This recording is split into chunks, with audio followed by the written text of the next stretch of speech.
Cue my scream of fury into the dismal abyss of democracy.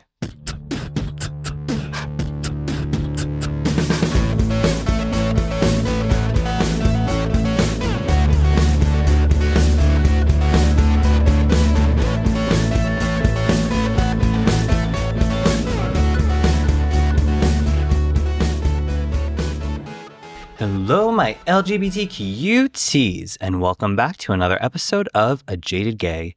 I'm Rob Lovelace, and today I'm a non-jaded gay because the past couple months I felt really inspired to do more with the brand since it's expanding to be more than just a podcast. And so I've taken the first steps to start transitioning A Jaded Gay into an actual small business, and I'm actually in the process of becoming an LLC. So I'm really excited about what this next chapter brings, and hopefully it's something exciting because apparently 2026 is supposed to be a big year of change and success for Geminis. Fingers crossed, here's hoping. And since this is the first episode back following my much needed winter break, I wanted to do some housekeeping up front. So as a reminder, we have our Discord server, the LGBTQTs Lounge, so we can keep the conversation going after the episodes. Now, it's a little quiet in there, so if you're a Discord user, I'd love it if you'd enter the lounge so we can chat it up together. You know, I love hearing from all of you, whether it's feedback, topic ideas, or just saying hi. So even if you don't use Discord, you can also send me an email, rob@ajadedgay.com. And also, I cannot believe it, but April is going to be the 4-year anniversary of A Jaded Gay, and I want to do something fun for the anniversary episode. So reach out to me, send me your questions or stories or whatever you'd like to share, and maybe it'll make it onto the episode. Also, since I'm trying to expand the brand this year, I'd really appreciate it if you could all take a few minutes to rate the podcast, hopefully 5 stars, and leave a review. This really helps get the word out to others so we can reach more LGBTQTs, and I just like hearing the niceties. Thank you. And beyond that, if you want to show some monetary support, don't forget to check out the Patreon. You can join for as little as $1 a month, which gets you instant access to episodes ad-free and a day early. Plus, every month I release an exclusive bonus episode. Sometimes it's more topical, like the history of the pride flag or why coming out at Thanksgiving is a thing. Or sometimes it's just me and my friends chit-chatting and reacting to movies and TV shows. And not to brag, but I do think last week's bonus episode of my friend Sarah reacting to the series premiere of Queer as Folk is probably the most hilarious bonus episode I've done to date. But if you don't want to start a monthly subscription but still want to listen to the bonus episodes, you can access them for $3 each. But yeah, going back to the subscriptions, you get all those things I just listed above for $1 a month. If you join at $3 a month, you also get a t-shirt on top of that. And if you join at the highest tier, which is $5 a month, literally less than a cup of coffee at Starbucks, you get a t-shirt and a personalized shout out. And I'm also adding in a new feature. You'll get to choose a topic for a future podcast episode. And I know I already have a couple of subscribers at the $5 tier, so reach out to me and let me know what topic you'd like me to cover. So yeah, some exciting stuff on the horizon. I think that's everything I have to cover at the moment. And I know I usually plug this stuff at the end, but since it's my first episode back, I wanted to bring that little reminder front and center because I'm trying to become a business. I need to advertise. Anyway, from celebrating New Year, New Me to screaming, what the fuck was 2025? Today we are covering something really upsetting. Politics. Yes, it's going to be a heavy episode. Back in 2024, I did a queer review of the Trump administration from 2017 to 2021, and I definitely want to do reviews for other administrations too. However, given everything that's already happened under this new Trump regime, I thought it was really important to do this year in review now instead of waiting until 2029 as a full administration recap, assuming we even make it that long. I'm sorry, we're getting a bit dark. So we're going to take a look at everything this administration has done regarding LGBTQ plus rights since he took office in 2025. And funny enough, since I staggered out the episodes to be every other week this past fall, I was thinking that maybe I should come back sooner with a new episode at the start of January for the new year, but I really needed an extra week. And I also thought it might be a little too on the nose to release this episode on January 6th. Yeah, so buckle up. It's gonna be a doozy. But before we get into that, let's pull our tarot card.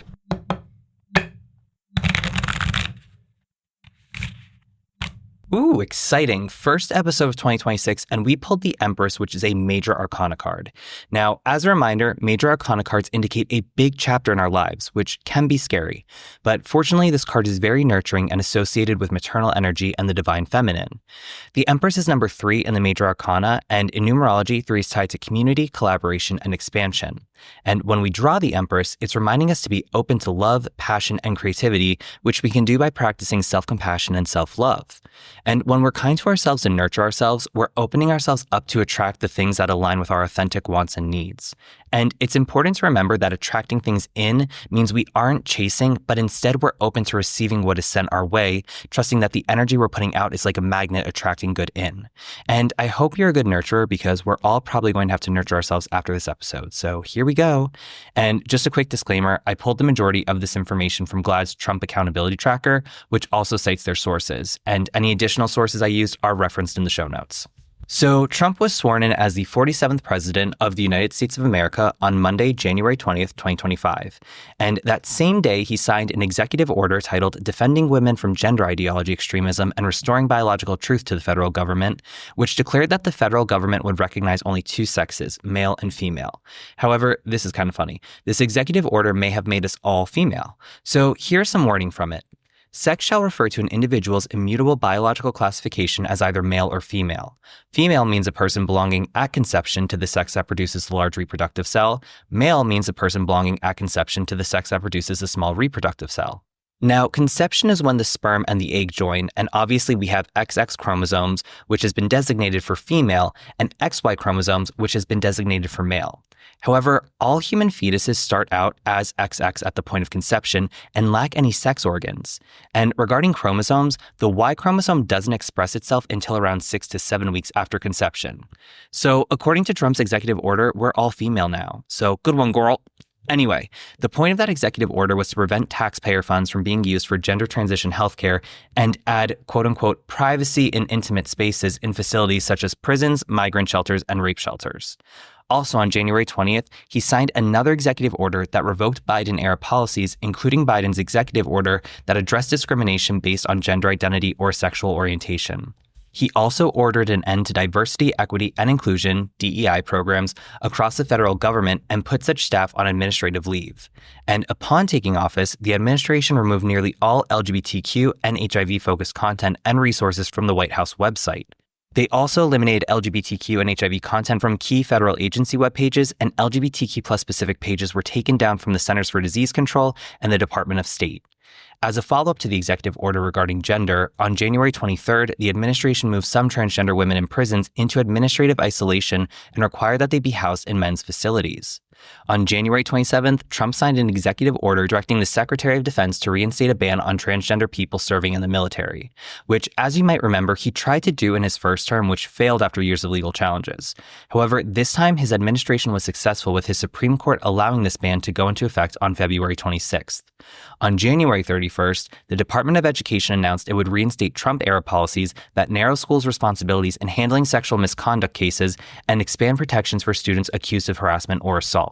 This move rolled back Biden-era Title IX guidance, which had recognized harassment or exclusion based on sexual orientation and gender identity as discrimination.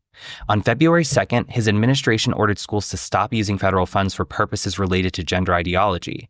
On February 4th, the administration froze applications for the gender-neutral X marker on U.S. passports. On February 7th, the Department of Justice ordered federally funded nonprofit organizations, including the National Center for Missing and Exploited Children, NCMEC, to remove references of transgender people from public materials. And this is extremely alarming since, as we covered in the past, LGBTQ+ youth are at the highest risk of experiencing homelessness. On February 10th, the State Department Travel Advisory website removed T from the LGBT acronym, which then only offered guidance to LGB travelers. Also on February 10th, Trump issued an executive order targeting widely accepted healthcare for transgender youth using misleading and inflammatory language. Specifically, gender-affirming care, which is endorsed by every major U.S. medical association and prescribed for decades, including during Trump's first term, was restricted under the order. Fortunately, a federal judge blocked its implementation, which would have barred federal agencies from conditioning or withholding funds if a provider offered such care to anyone under 19. On February 14th, the National Park Service removed the word transgender from the Stonewall National Monument website, which is literally erasure of LGBTQ+ history. Trans women were at the center of the Stonewall riots, and the National Park Service fully removed that from the Stonewall Monument. On February 18th, after a federal judge ordered the web pages that contain vital information about trans people and other marginalized groups be reinstated to government websites, the Trump administration added a disclaimer to the top of the websites for the Food and Drug Administration, the Centers for Disease Control, and the Health and Human Services that read, Any information on this page promoting gender ideology is extremely inaccurate and disconnected from the immutable biological reality that there are two sexes, male and female. The Trump administration rejects gender ideology and condemns the harms it causes to children by promoting their chemical and surgical mutilation, and to women by depriving them of their dignity, safety, well-being, and opportunities. This page does not reflect biological reality, and therefore the administration and this department reject it. On March 4th, Trump falsely claimed the U.S. was giving $8 million to promote LGBTQI+ in Lesotho, and he made this claim because the U.S. promotes widely used health programs in Lesotho, especially HIV and AIDS prevention and treatment. So, way to associate the LGBTQ+ community with HIV and AIDS. And just as a reminder, idolized Republican presidents Reagan and Bush have blood on their hands for essentially turning a blind eye to the AIDS crisis in America under their administrations. And Trump also claimed that $8 million in taxpayer dollars was going to creating quote-unquote transgender mice. Now, the reality is that there was funding going to transgenic mice research, which is a standard scientific method crucial for advancing treatments for diseases like asthma and cancer. So he doesn't know the difference between transgender and transgenic and just assumes anything with the word trans in it is bad. Sucks for the medical community. Soon they won't be able to refer to operations as organ transplants, it'll just be plants. So hope you have a successful heart plant. Anyway, speaking of word associations, on March 7th, the Department of Defense reportedly was using keyword searches to flag content for removal, which included the word gay. First and foremost, this is obviously bad since it disproportionately affects women, minorities, and commemorative months. But secondly, this flagging reportedly resulted in photos and posts of the Enola Gay being flagged for removal. And the Enola Gay was the World War II airplane that dropped the atomic bomb on Hiroshima. On March 14th, the Department of Veterans Affairs resigned Directive 1341, which for years ensured that transgender, non-binary, and intersex veterans received respectful, clinically appropriate care.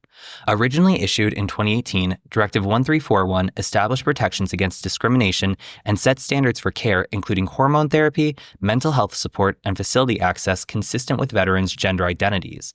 But that's gone now, so way to support the troops.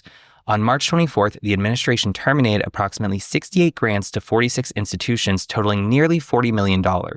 And many of these grants supported research on LGBTQ+ health, including HIV prevention, cancer, and youth suicide. However, these grants are funded through congressional appropriations, which the executive branch cannot unilaterally control. And in June 2025, a federal judge ruled that some of these grant cancellations were illegal and potentially discriminatory, and the funding to those in question was reinstated, although the decision was interim and subject to appeal. On April 4th, during a proclamation declaring April National Child Abuse Prevention Month, Trump claimed transgender care was a form of child abuse. That same day, he also established a Title IX Special Investigations team aimed at restricting transgender women and girls from participating in women's sports teams and accessing corresponding facilities. On April 28th, Trump announced without evidence that the University of Pennsylvania violated sex discrimination laws by allowing a transgender woman to compete in women's sports. The Department of Education then demanded the university remove individual athletic records of swimmer Leah Thomas and issued apology letters to other female athletes who they alleged were discriminated against. The administration also halted $175 million in federal research grants, linking the suspension of funds to Thomas's participation in women's swimming. On May 4th, the administration slashed more than $800 million in research into the health of LGBTQ+ people, abandoning studies of cancers and viruses and setting back efforts to defeat a resurgence of sexually transmitted infections. Which, by the way, straight people are guilty of STDs too. On May 5th, the Federal Bureau of Justice Statistics, under Trump, removed all references to gender or gender identity from 4 federal surveys. Also on May 5th, Trump's Housing and Urban Development Secretary, Scott Hudd, directed the Office of Fair Housing and Equal Opportunity to halt investigations into all cases of gender identity discrimination. On May 7th, the Trump administration targeted dozens of National Park Service grants for elimination, which included a $58,000 grant to the State Historical Society of Colorado to survey potential LGBTQ+ sites for nomination to the National Register of Historic Places. And as we've talked about in many episodes, LGBTQ+ history and medical research has often been underrepresented, which is why it's so critical to have. On May 27th, Trump ordered local authorities to ban a transgender athlete from participating in the California State Track and Field Finals and warned that federal funding to the state would be withheld if his order wasn't followed. On May 28th, Trump's Centers for Medicare and Medicaid Services, CMS, sent letters to hospitals providing transgender care for children, demanding data on quality standards and finances. And behind this was TV doctor and CMS Administrator Mehmet Oz, who gave select hospitals 30 days to report on medical interventions for gender dysphoria in children. On June 3rd, to kick off Pride Month, Trump's FBI urged Americans to report doctors, hospitals, and clinics that provide gender-affirming surgeries for minors, labeling the procedure as quote-unquote child mutilation. That same day, Trump's Department of Justice threatened action against California's policy allowing transgender athletes to participate in girls' sports, with Trump promising large-scale fines. Also on June 3rd, Trump's Department of Education threatened to withhold $1 million in special education funding from a Connecticut school district despite the district's compliance with state and federal law. On June 18th, the administration announced that it would terminate a part of the 988 Suicide and Crisis Lifeline dedicated to LGBTQ+ youth, also known as the Press 3 option, on July 17th. On June 26th, Trump's Department of Health and Human Services announced an investigation into a Minnesota policy allowing transgender students to participate in school sports, following claims that a high school softball team won a championship with a transgender player. On June 27th, Trump's Department of Defense removed the name of gay civil rights leader Harvey Milk from a U.S. naval vessel. Milk was actually a Navy veteran and was also the first openly gay elected official in California. Defense Secretary Pete Hegseth suggested that naming ships after Milk and other civil rights figures could cause shame. And under Hegseth's guidance, the Department of Defense will also review the names of vessels honoring women and Black and Hispanic figures, including Thurgood Marshall, Ruth Bader Ginsburg, Harriet Tubman, Dolores Huerta, Cesar Chavez, Lucy Stone, and Medgar Evers. On July 1st, the administration withheld nearly $7 billion in funding for schools, including after-school programs. Specifically, this withholding affected 6 federally funded grant programs, while the Trump administration was investigating whether the funds were used for teachings on LGBTQ+ topics. On July 9th, Trump's Department of Defense's deadline for all trans military personnel to voluntarily separate passed, which affected approximately 4,240 service members diagnosed with gender dysphoria. That same day, Trump's Department of Justice filed a lawsuit against the California Department of Education and the California Interscholastic Federation, which governs high school sports, for refusing to comply with the administration's demands to bar transgender athletes from girls' and women's sports. And just an FYI that California has prohibited discrimination based on gender identity in schools since 2013. Also on that day, a former Treasury Department employee confirmed in a media interview that references to sexual orientation and gender identity were removed from the department's internal equal employment opportunity complaint forms. This change formalized months of dismantling inclusive infrastructure, discouraging employee resource group activity, and targeting DEI personnel. On July 11th, 3 months after Trump's Department of Justice ordered investigations into healthcare providers, they announced that it had issued subpoenas to more than 20 doctors and health clinics in regards to providing care for transgender Americans. And this was later blocked on September 9th, 2025. That same day, the administration quietly removed references to bisexual people and bisexuality from the Stonewall National Monument website. Also on that day, court records were released that documented how the Trump administration pulled nearly 600 books from Defense Department schools that include themes of racial justice and LGBTQ+ identities. And these included books about the Stonewall riots and Heartstopper. On July 15th, the Trump administration directed organizations working to prevent teen pregnancy to exclude LGBTQ+ inclusive content from their programs or risk losing federal funding. On July 17th, the 988 Suicide and Crisis Lifeline dedicated to LGBTQ+ youth, also known as the Press 3 option, was officially ended. And this program was estimated to have served approximately 1.5 million young people.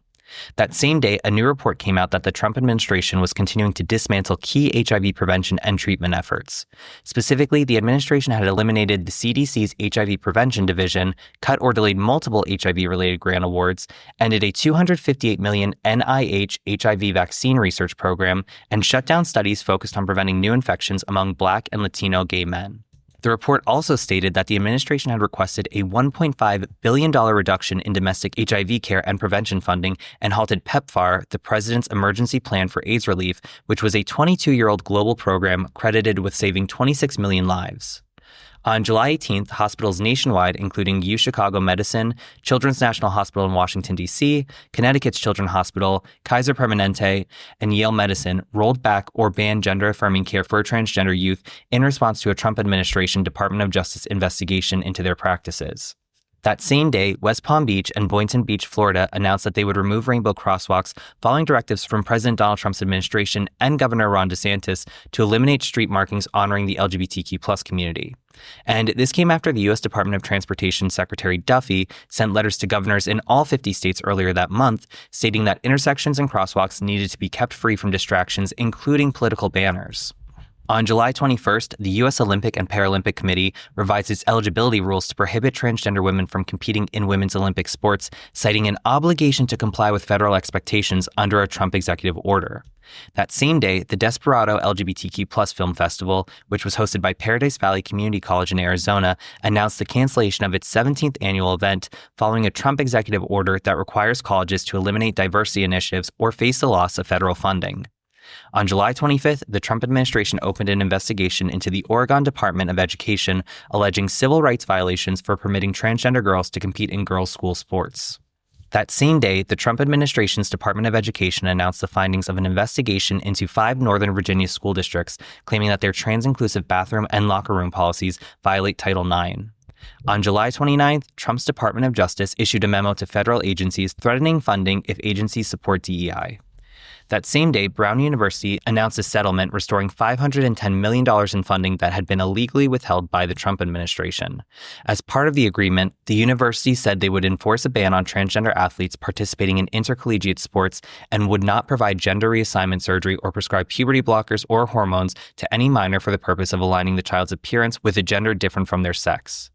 On August 4th, Asylum Pride House, an LGBTQ+ asylum center based in West Philadelphia, came out saying they were experiencing rising demand for housing, legal support, and social services as the Trump administration intensifies its immigration crackdown.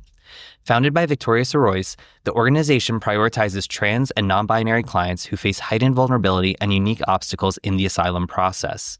And some of their clients are fleeing persecution due to their LGBTQ+ identity and rely on the center not only for legal guidance, but also for basic needs, community connections, and safe housing. That same day, Trump's Department of Homeland Security announced plans to implement a visa policy that would bar transgender women from traveling to the United States to participate in professional sports practices. And this comes ahead of the Olympics being hosted in LA in 2028. On August 5th, the Trump administration opposed the use of the term gender in United Nations documents and resolutions. On August 7th, the U.S. Air Force announced it would deny early retirement to transgender service members with 15 to 18 years of service, forcing them out without benefits. On August 12th, Trump directed a comprehensive review of the Smithsonian Institution to assess whether its exhibits align with the administration's standards, including a display at the National Museum of American History featuring transgender athletes. And this order requires the Smithsonian to implement any necessary changes within 120 days. That same day, Trump's State Department released its annual report on human rights. However, it drastically reduced the types of government repression and abuse that the administration deems worthy of criticism. In fact, references to restrictions on political participation in government corruption, violence against minorities and LGBTQ+ people, and harassment of human rights organizations were to be removed. Also on August 12th, Trump nominated Tammy Bruce to become a UN deputy ambassador who is an out lesbian but opposes healthcare for transgender youth and said pride parades cause harm. On August 14th, the Trump administration's Department of Education opened an investigation into 4 Kansas public school districts alleging that their support for transgender students violated Title IX. On August 15th, as a result of the Trump administration's substantial reductions to the federal workforce and D.C. city budget, the D.C. Office of LGBTQ Affairs faced a $600,000 funding cut for the fiscal year of 2026. On August 20th, court filings revealed that the Trump administration's Department of Justice issued subpoenas seeking private medical records of LGBTQ+ youth treated at hospitals across the United States. And these subpoenas requested billing records, communications with drug manufacturers, social security numbers, addresses, birth dates, Zoom recordings, voicemails, and texts from clinicians treating gender nonconforming youth under 19. Hospitals in both states with protections for LGBTQ+ care and states with bans were targeted, and doctors and clinicians reported receiving violent threats and fearing government retaliation. On August 21st, the White House released a list of 20 Smithsonian exhibits it labeled objectionable, many of which highlight work by LGBTQ+ and non-white artists. Among the targeted works were the American History Museum's LGBTQ+ history exhibit featuring drag ballroom culture of the 1920s, a National Museum of the American Latino program led by a wheelchair user discussing their identity as Latinx, LGBTQ+, and disabled, the American History Museum's Title IX anniversary exhibit, which included transgender athletes, and a National Portrait Gallery painting by Amy Sherald portraying a Black trans woman as the Statue of Liberty. That same day, Trump's Supreme Court upheld the administration's order that required the National Institutes of Health, the NIH, to cut funding for more than 1,700 research grants, including those focused on HIV and AIDS and the health impacts of disease on LGBTQ+ people and communities of color. Also on August 21st, the Trump administration's Department of Health and Human Services announced the termination of California's federal grant for the Personal Responsibility Education Program, PrEP, which delivered sexual health education to adolescents. And the Administration for Children and Families, the ACF, said the grant was revoked because California refused to strip content referencing what they deemed to be quote-unquote radical gender ideology. Then, a few days later on August 27th, the Trump administration warned U.S. states and territories that they would lose federal funding for sex education programs unless all references of transgender people were removed. That same day, it was reported that the Trump administration was reportedly planning to withhold full funding for PEPFAR in the upcoming fiscal year. Again, that's the president's emergency plan for AIDS relief. And of the $6 billion Congress allocated for 2025, the Office of Management and Budget, led by Russell Vought, had only released $2.9 billion. On August 28th, Trump's Department of Education's Office for Civil Rights required the Denver public school system to replace all gender-neutral bathrooms with sex-designated multi-stall restrooms and adopt a series of related policies within 10 days or they would face potential penalties. On August 29th, RFK Jr., the U.S. Secretary of Health and Human Services and the Kennedy dynasty's biggest failure, told Fox News that federal agencies were studying a potential link between medications for gender transitions and violence, citing a recent Minneapolis shooting involving a transgender suspect. He also added that the National Institutes of Health was examining whether SSRIs and other psychiatric drugs might be contributing to violence. And newsflash, that was 2025, almost everyone, regardless of gender identity, is on an SSRI. On September 1st, David J. Deming, the dean of Harvard College, notified students that the school will no longer host programming tailored to specific racial or identity groups and suggested the rollback of diversity initiatives may extend beyond the recent closures of offices serving minority, LGBTQ+, and women students. And this came after the Trump administration threatened to withhold billions in federal research funding unless Harvard dismantled its DEI program in April. That same day, following the August mass shooting in Minneapolis, Trump's Department of Justice announced it was weighing restrictions on the Second Amendment rights of transgender Americans. Interestingly enough, despite the fact that the majority of mass shootings are committed by cisgender men, they're still able to carry around weapons. Anyway, on September 2nd and 3rd, Trump made a couple of remarks conflating crime with support for transgender people. On September 8th, a bisexual U.S. Navy doctor was reportedly fired from her role after the extremist account Libs of TikTok flagged her use of pronouns on LinkedIn and her work in transgender healthcare to Defense Secretary Pete Hegseth. That same day, Trump spoke to the Religious Liberty Commission, which was created by the Trump White House, and said that on the first day of his administration, he cut federal funding to any schools that forced, quote-unquote, transgender insanity on students and banned, again, this is a quote, the chemical and surgical mutilation of our children. And he said this despite every major medical association supporting medical care for transgender people. On September 10th, the Trump administration announced plans to remove gender-affirming care from the Federal Employees Health Benefits Program starting in 2026, which would reduce health care coverage for more than 8 million people who rely on the program, including federal employees, retirees, and their families. On September 15th, Trump stated he would have no problem removing pride flags from private property in D.C. after a reporter at Real America's Voice claimed a lot of people felt threatened by the flag following Charlie Kirk's murder. And Trump's administration and supporters also pushed the narrative that Charlie Kirk's shooter was trans despite a lack of evidence. And just a reminder that 96% of mass shootings are committed by cisgender men.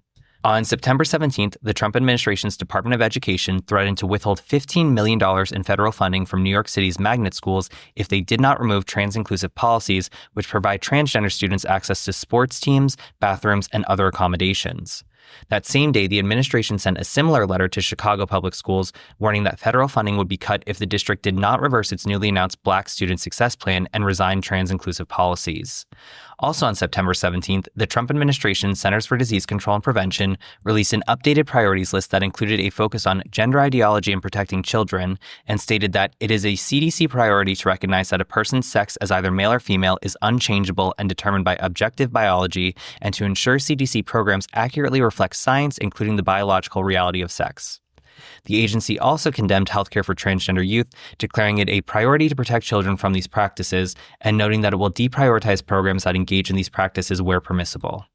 On September 19th, multiple outlets reported that groups linked to Project 2025 and conservative policy circles were allegedly advocating that Trump's FBI adopt treating trans people as a subset of its new threat category, nihilistic violent extremists, or NVEs. NVEs are defined as criminal conduct in furtherance of political, social, or religious goals that derive primarily from a hatred of society at large and a desire to bring about its collapse by sowing indiscriminate chaos. Within this framework, anyone that these conservative groups view as promoting radical gender ideology would be labeled as transgender ideology-inspired violent extremist, or TIVE, which would fall under the NVE designation. That same day, Fox News asked Vice President J.D. Vance whether he views the quote-unquote militant transgender movement as a domestic terrorist threat. Vance replied, "If you are encouraging people to commit acts of violence against the United States government or against your fellow Americans, absolutely, you're involved in a terrorist movement." Now, I want to break this down because the concept of this quote is factual, that committing acts of violence against the government or fellow Americans can be considered an act of terrorism. However, the problem here is that he and Fox News are directly linking the definition of terrorism to transgender people with an absolute lack of evidence. And if J.D. Vance wants us to believe that definition, then doesn't that mean that all those January 6ers should be labeled and tried as terrorists? But, oh wait, Trump pardoned some of them. Anyway, also on September 19th, the Trump administration asked the Supreme Court to allow enforcement of a passport policy for transgender and non-binary individuals that requires a male or female sex designation based on birth certificates, appealing a lower court ruling that permits people to use the gender markers M, F, or X that aligns with their gender identity. And an appeals court has since left the judge's order in place. On September 20th, the Trump administration's Centers for Disease Control and Prevention removed or restricted access to nearly 24 web pages, many of which focused on LGBTQ plus healthcare or other efforts to address health inequities. On September 22nd, White House Press Secretary Caroline Leavitt stated that the administration is investigating what she described as multiple reasons transgender people are turning to domestic terrorism, despite there being no evidence of such activity. She added that anyone who disputes the claim is willfully ignorant. And quick reality check, transgender individuals are 4 times more likely to be victims of crime than cisgender people.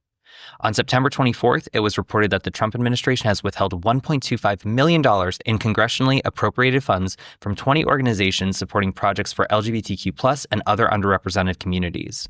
This included $75,000 awarded to the Preservation League to document LGBTQ+ historic resources in Washington, D.C., $74,692 for the Preservation Society in Providence to conduct an LGBTQ+ survey and prepare a National Register nomination, and $32,000 to the Fund for the City of New York, Inc. to nominate the residents of Bayard Rustin, the iconic civil rights and LGBTQ+ activist, as a National Historic Landmark. That same day, Trump canceled a scheduled meeting with Democratic lawmakers aimed at preventing a potential federal government shutdown, posting a lengthy and inaccurate message on Flop Social, claiming that Democrats were threatening to shut down the government since they were allegedly demanding to allow men to play in women's sports, which was not in the budget or part of the renegotiations. And here's more of the quote. And essentially create transgender operations for everybody and force taxpayers to fund transgender surgery for minors. The next day, on September 25th, Trump signed a presidential memo aimed at dismantling all stages of organized political violence and domestic terrorism, and he attributed such violence to extremism on migration, race, and gender, and hostility towards those who hold traditional American views on family, religion, and morality. However, this memo carries no legal force and does not create new law or alter the First Amendment's constitutional protections. Also on September 25th, while signing an executive order to approve a proposed deal with TikTok, Trump was asked if the government was going to shut down, and he responded by claiming that Democrats, and this is a quote, continue to want to have men in women's sports. They continue on and have transgender for everybody. Now, I think he's missing a few words there to make that last one a fully formed sentence. Regardless, he continued making this association leading up to the government shutdown. On September 29th, 2 anonymous national security officials told independent reporter Ken Klippenstein that the FBI was reportedly considering categorizing transgender individuals as part of a new threat designation, a classification previously applied to January 6 rioters and other right-wing extremists. On October 1st, FBI Director Kash Patel fired an agent in training for displaying a pride flag on his desk while assigned to a California field office the year before. The agent in training received a letter dated October 1st and signed by Patel, alleging that the display constituted an inappropriate political message in the workplace in California under President Joe Biden's administration. And this firing followed reports that pro-Trump appointees within the FBI were reviewing internal employee files to identify LGBTQ+ staff members. On October 3rd, Trump administration officials, including Education Secretary Linda McMahon and May Mailman, sent a 10-page proposal to 9 colleges and universities, inviting them to join a federal compact that would tie additional federal funding to adherence to the administration's ideological priorities. This proposal included requirements that would restrict transgender and non-binary students' access to school facilities and sports and define student sex based on reproductive function. Additionally, provisions for admission stated that factors such as sex, ethnicity, race, nationality, political views, sexual orientation, gender identity, religious affiliation, or proxies for any of these could not be considered explicitly or implicitly in undergraduate or graduate admissions or financial support decisions. On October 7th, Trump's Department of Justice attorney Hashim Mupan urged the U.S. Supreme Court to overturn Colorado's law banning licensed medical professionals from engaging in dangerous conversion practices that attempt to change an individual's sexual orientation or gender identity. Now, conversion practices are prohibited in 27 states and are widely discredited by all major medical associations due to their documented harms to mental health. On October 8th, during a meeting focused on improving trade relations between Canada and the United States, Trump began making his usual negative remarks about transgender people in front of Canadian Prime Minister Mark Carney, who has a non-binary child. On October 15th, the United States Health Resources and Services Administration, overseen by RFK, announced a new policy aimed at stopping medical and surgical gender-affirming care for adolescents. The agency also threatened to revoke federally qualified health center status from clinics that do not comply with these guidelines. And for reference, FQHC-designated centers provide federally funded services regardless of a patient's ability to pay. On October 16th, Pentagon Press Secretary Kingsley Wilson issued a statement criticizing the Netflix show Boots, which is based on the memoir of former Marine Corps Sergeant Greg Cope White and chronicles his experiences as a closeted gay teen in the U.S. military. The statement asserted that under President Trump and Secretary Hegseth, Pentagon officials will not compromise our standards to satisfy an ideological agenda, unlike Netflix, whose leadership consistently produces and feeds woke garbage to their audience and children. On October 18th, U.S. Customs and Border Protection implemented a rule requiring airlines to ignore X-sex markers on passports and instead record an M or F designation. This leaves transgender and non-binary travelers with an X marker in a state of uncertainty and potentially prevents them from providing accurate documentation while traveling. On October 24th, the Trump administration modified the official White House major events timeline to include disparaging language about transgender people and falsely claimed that the Biden administration established Transgender Day of Visibility, TDOV, on Easter Sunday 2024. Now, the reality is that TDOV was created by a transgender activist nearly 20 years ago and is observed annually on March 31st, while Easter falls on different dates each year based on the lunar calendar. On October 27th, an official notice on the U.S. Department of Agriculture website falsely blamed support for transgender people for the government shutdown and for delays in providing food and nutritional assistance, or SNAP benefits, to millions of Americans who depend on them. On October 28th, the Trump administration sent letters to child welfare officials in Vermont, California, New York, Massachusetts, and Washington state, claiming that their LGBTQ+ inclusive foster care policies may violate federal law without identifying which law was allegedly at issue. And The Imprint, a nonprofit outlet that focuses on vulnerable children and families, reported that Alex Adams, Assistant Secretary of the Federal Administration for Children and Families, demanded that states explain how they would address the administration's concerns and threatened to withhold federal funds already appropriated by Congress. And just to put that in context, research shows that roughly 1/3 of foster youth identify as LGBTQ+. On November 1st, on the official White House website, a separate page was created to look like a fake profile for Democratic congressional leaders, which included an About Me section for Rep. Hakeem Jeffries that read, "We love DEI, transgender for everyone, and handing out taxpayer benefits to illegal immigrants." On November 6th, Trump's Supreme Court allowed his administration to enforce a policy preventing transgender and non-binary people from choosing passport gender markers that match their gender identity. Now, this ruling pauses that lower court order we talked about that had required the government to continue offering M, F, or X markers on new and renewed passports while a lawsuit over the policy proceeds. On November 14th, the State Department quietly updated its website with new language that suggests passports could be invalidated for transgender, non-binary, and intersex Americans. And this change has raised concern among transgender advocates who say the update offers little clarity on how or why such actions would be justified under existing federal regulations. On November 17th, JAMA Internal Medicine published an analysis that outlined the scope of funding cuts to HIV research, cancer studies, and other LGBTQ+ inclusive projects under the Trump administration. This analysis found that grants for 383 clinical trials were terminated between late February and August, affecting more than 74,000 participants. So about 1 in every 30 clinical trials was impacted, with cuts falling most heavily on studies focused on infectious diseases like COVID-19 and HIV, as well as prevention and behavioral health interventions. On November 19th, CNN reported that the Trump administration deported a transgender woman to Mexico that month, despite a court order barring her removal to that country. According to them, her deportation violated a March court order issued under the United Nations Convention Against Torture, which was meant to protect her from the risk of torture or violent persecution. The woman, Britannia Rios, was deported without money, her daily medications, or a cell phone. And transgender advocates note that Mexico is widely considered one of the most dangerous countries in the world for transgender people.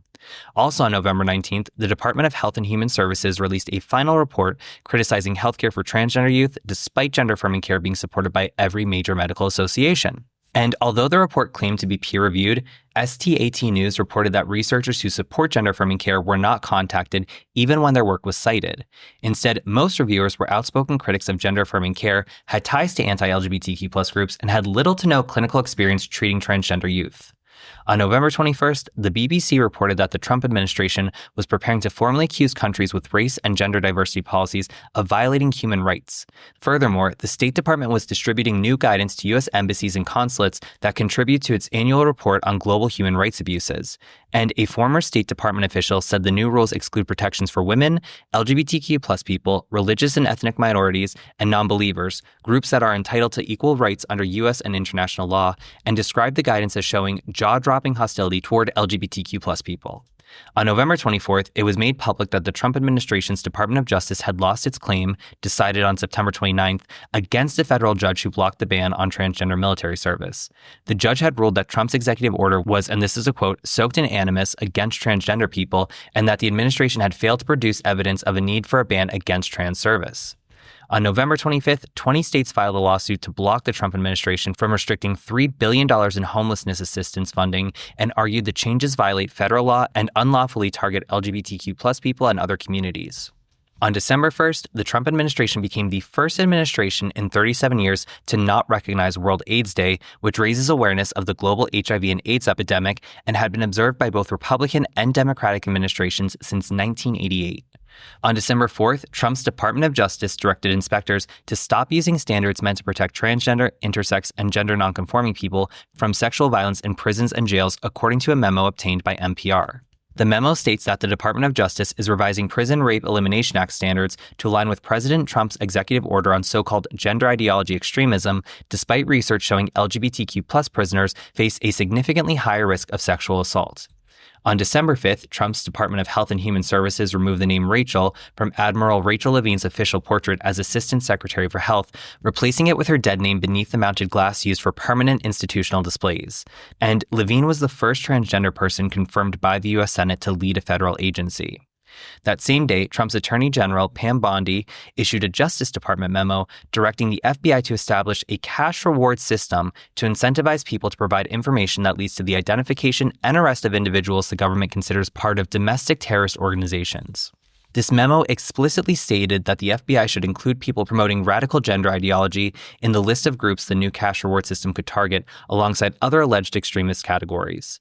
And in the memo's framework, trans equality activists and others who advocate for transgender rights were placed in the same domestic terrorism investigative category as Antifa-aligned extremists and other ideologically defined targets.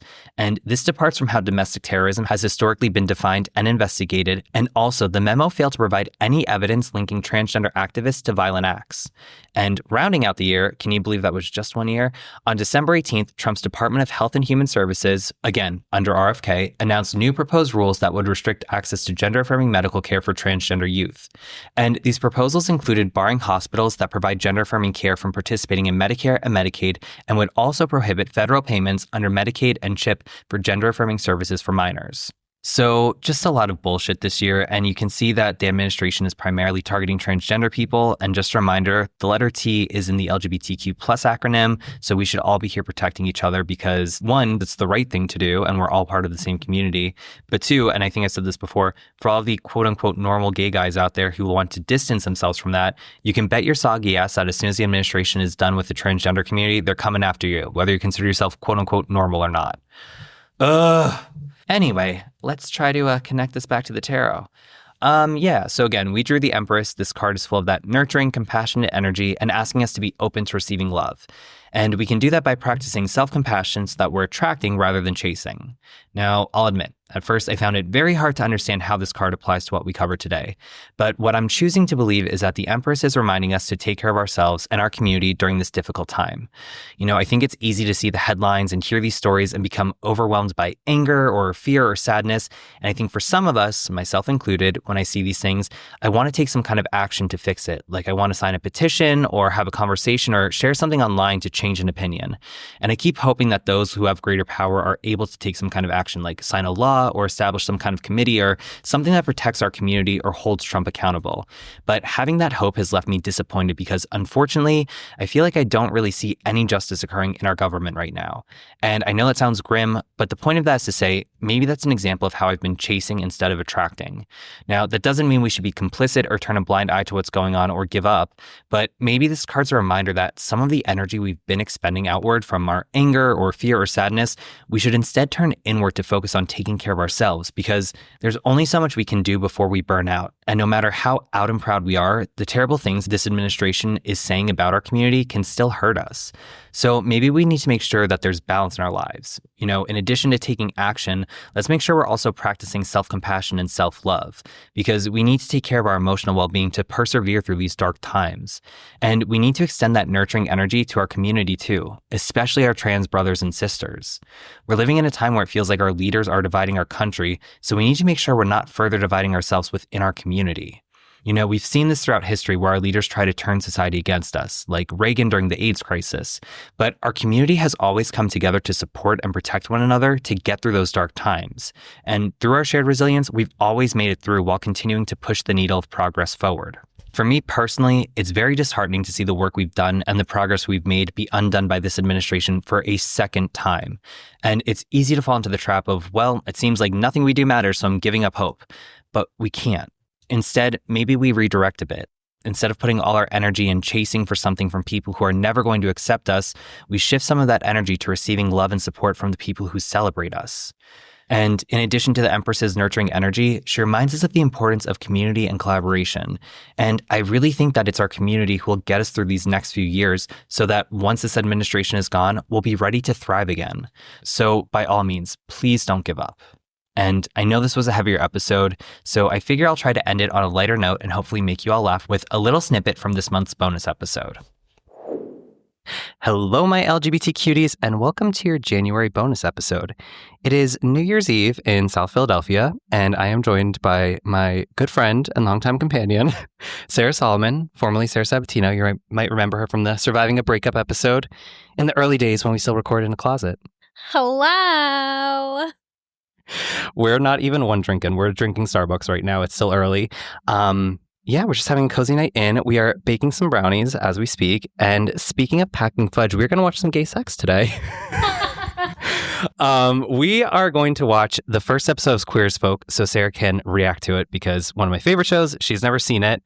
Actually, I don't think that's entirely true. I think you said that one time when you're married to your ex-husband, you had put it on and he was on the couch and there started being some gay sex. So you had to change it real quick. That's a lie. I don't think I've ever seen it. Really? Really? All right, I'll cut this part out. Sarah famously told me that she gets self-conscious watching shows that have sex in it around other people, but she did recently watch Heated Rivalry, which, Queer as Folk walk so Heated Rivalry could ice skate.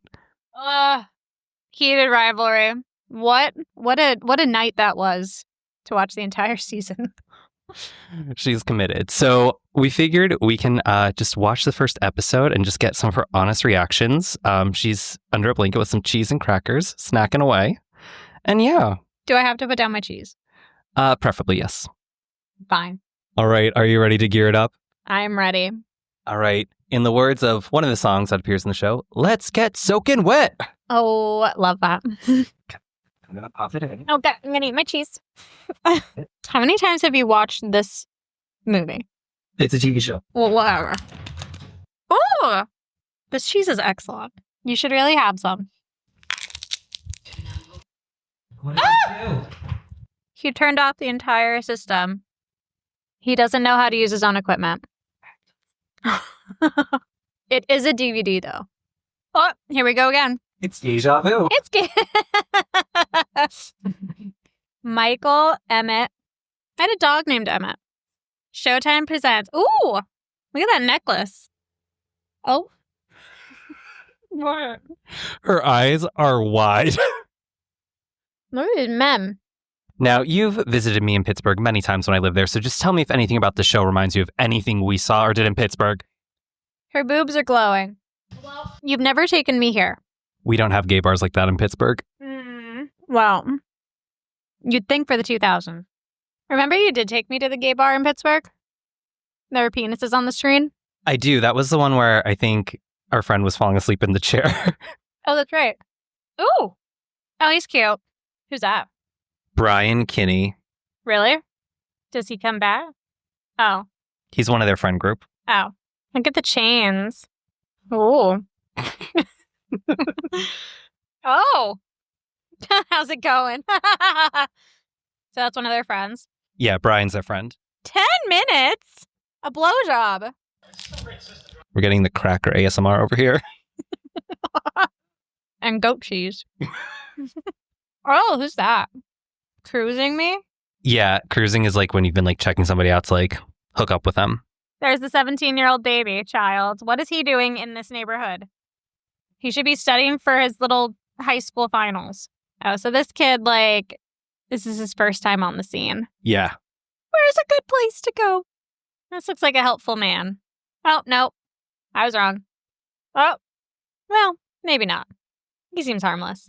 Why are you smoking? Oh, 10 minutes. Oh. Well, 10 minutes is a long time. Oh. Who's that? Is that the baby? What is this? Why is he looking at him like that? Oh, what is that? What, you don't pose like that when you go out to bars? He just walked up to a street lamp and laid against it. While Sandstorm by Darude is playing. He just, like, got him in his sights and just went right over to him. Oh, he's cocky. Oh, you have no idea. Oh. Is he just leaving his friends? Oh, he's rich. Yeah, because he works in advertising in Pittsburgh and owns a loft apartment. Oh, okay. Just wait till you see this scene. Oh. Are we having second thoughts? Oh. Getting right to it. Shirts off. Oh. Why is he pouring water on himself? What in the world? What? Special case ketamine. Oh. I thought he meant the cereal. I like Cheerios better. He's 17. Oh! Naked man. That took all of, how long have we been watching this? 20 seconds? 15 minutes? Oh. Why is he standing like Jesus? Because Brian Kinney thinks he's a god who should be worshipped by all gay men in Pittsburgh. He doesn't know if he's a top or a bottom yet. He doesn't even know what that means. All right, I hope you all enjoyed that. And as always, thank you so much for listening. If you have any questions or feedback, you can reach out to me, rob@ajadedgay.com. Please remember to rate, review, and subscribe. 5 stars only. I greatly appreciate it.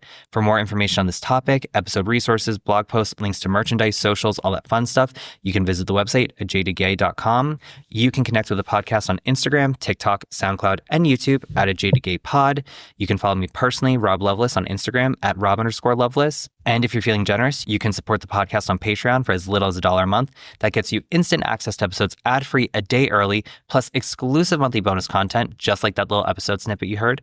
Or if you just want to access the monthly bonus episodes, you can purchase them for $3 each. And if you're scared of commitment, don't worry, I get it. You can make a one-time donation on Buy Me a Coffee for any dollar amount, and both the Patreon and Buy Me a Coffee are @ajadedgaypod. And remember, every day is all we have, so you got to make your own happiness. Bye!